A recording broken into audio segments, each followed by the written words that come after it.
Hey everybody, thanks again for checking in. We haven't done one of these in a while, and I get a kick out of doing these. I forget what I call them. You saw the title card. You don't know Jack, things you don't need to know, I think is what I put on there. But it's been a few months, I think, since we've done one. I thought it would be fun to do a quick one. It is incredibly hot today. We're in the tail end of August, and there doesn't seem to be any relief in sight, but whatever, that's neither here nor there. Let's get to it. In 1770, a cat named William Addis invented the modern toothbrush. Now, he did this from prison. Apparently, he got arrested for participating in a riot. I don't know what he was rioting about, but while he was in the hoosegow, he took a pork chop bone, drilled some holes in it, put in some pig's hair or goat hair, sort of trimmed it down and glued it, and lo and behold, a toothbrush. Now, when he got out of the hoosegow, he started the Addis Manufacturing Company, which made toothbrushes and presumably other things. The family owned the place until, I think, like 1996, before it eventually got bought up by somebody. And I believe they still make toothbrushes today. But here, take a look. Here's some of his older toothbrushes that I was able to find. Take a look at this picture.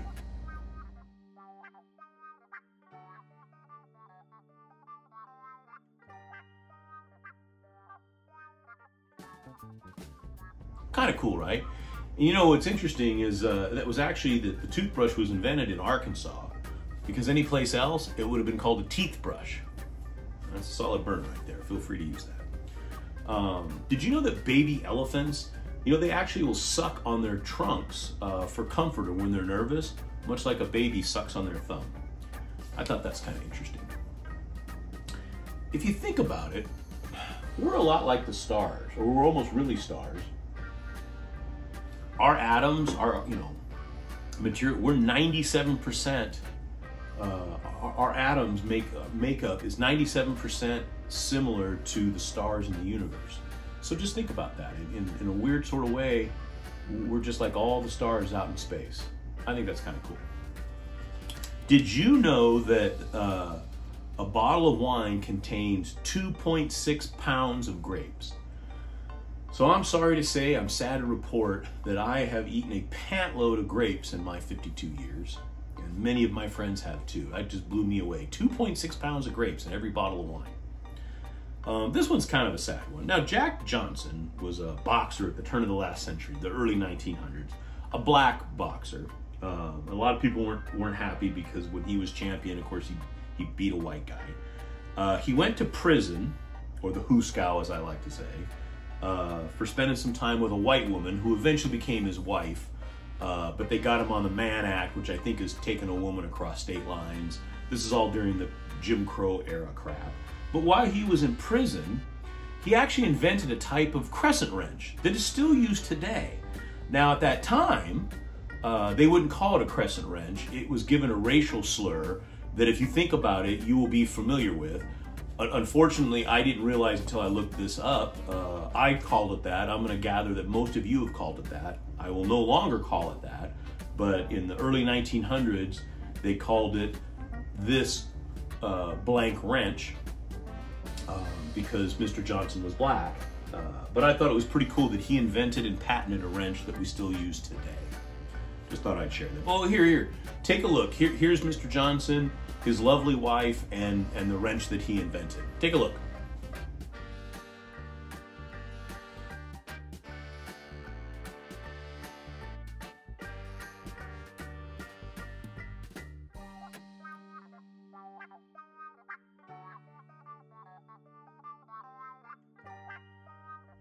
Kind of cool, right? Looks like a solid guy, to be honest with you. Don't let pictures fool you. I bet he'd pound on you pretty good. So the Bluetooth logo, everybody kind of considers it a stylized B. It's actually a little bit more complicated and a little bit more interesting than that. The symbol is a combination of two Roman letters, the letter H and the letter B. And H and B stand for this cat named Harold Bluetooth, who was, I guess, the king who eventually united Denmark and Norway. And the company that started Bluetooth took his name because just like he unites countries, the Bluetooth device, the Bluetooth unit unites devices or things. So that's kind of an interesting. I thought that was kind of interesting, and he got the name Bluetooth apparently because he liked blueberries. That's what I read. But here, take a look. Here's the two ruined letters brought together and sort of a sketch of what they thought Mr. Bluetooth looked like. Take a look.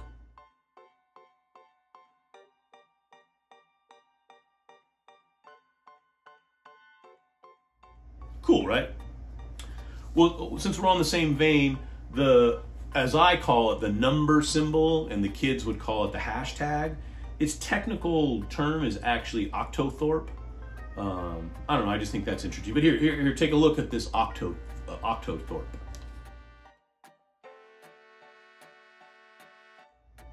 Right? Kind of fun. Apple pie. I need to get some more. As American as apple pie. We've all said it, blah, blah, blah. This is American as apple pie. Well, guess what? Apple pie isn't American. It's native to Asia. Once again, we look like hoople heads. Apple pie is native to Asia. Look it up. Crack a book. This one I kind of get a kick out of. I mean, no offense. I just sort of enjoy this. We've all been behind, and you may even have, the Jesus fish on the trunk of your vehicle or bicycle, or you may wear a shirt or a hat. It's certainly today a symbol of Christian faith, and a lot of the fish, sometimes they'll say Jesus on the inside, or they'll have I think it's Octothrope language, and it means Jesus Christ, God, Son and Savior. I'll show you a picture in just a second, but well, actually, here, take a look at the picture. It'll be very familiar to you. Take a look.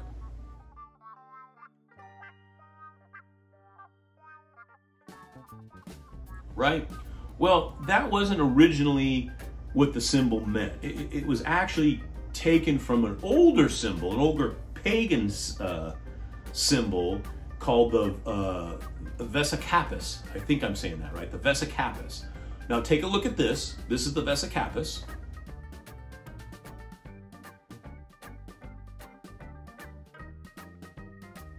Now, take a look again. I found another picture and I stripped out all the other nonsense. Now, take a look at that, and then,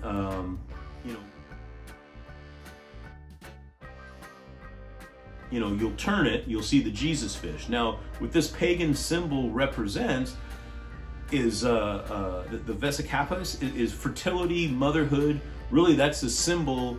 How do I say this? I get trouble. Let's just say a hoo-ha.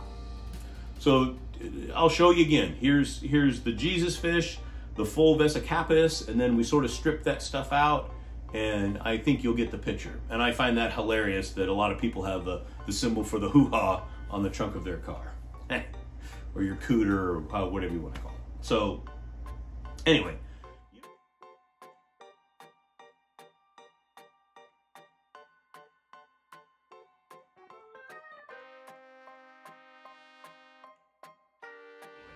You know how America, our national animal is the eagle, the bald eagle, just a majestic, beautiful bird.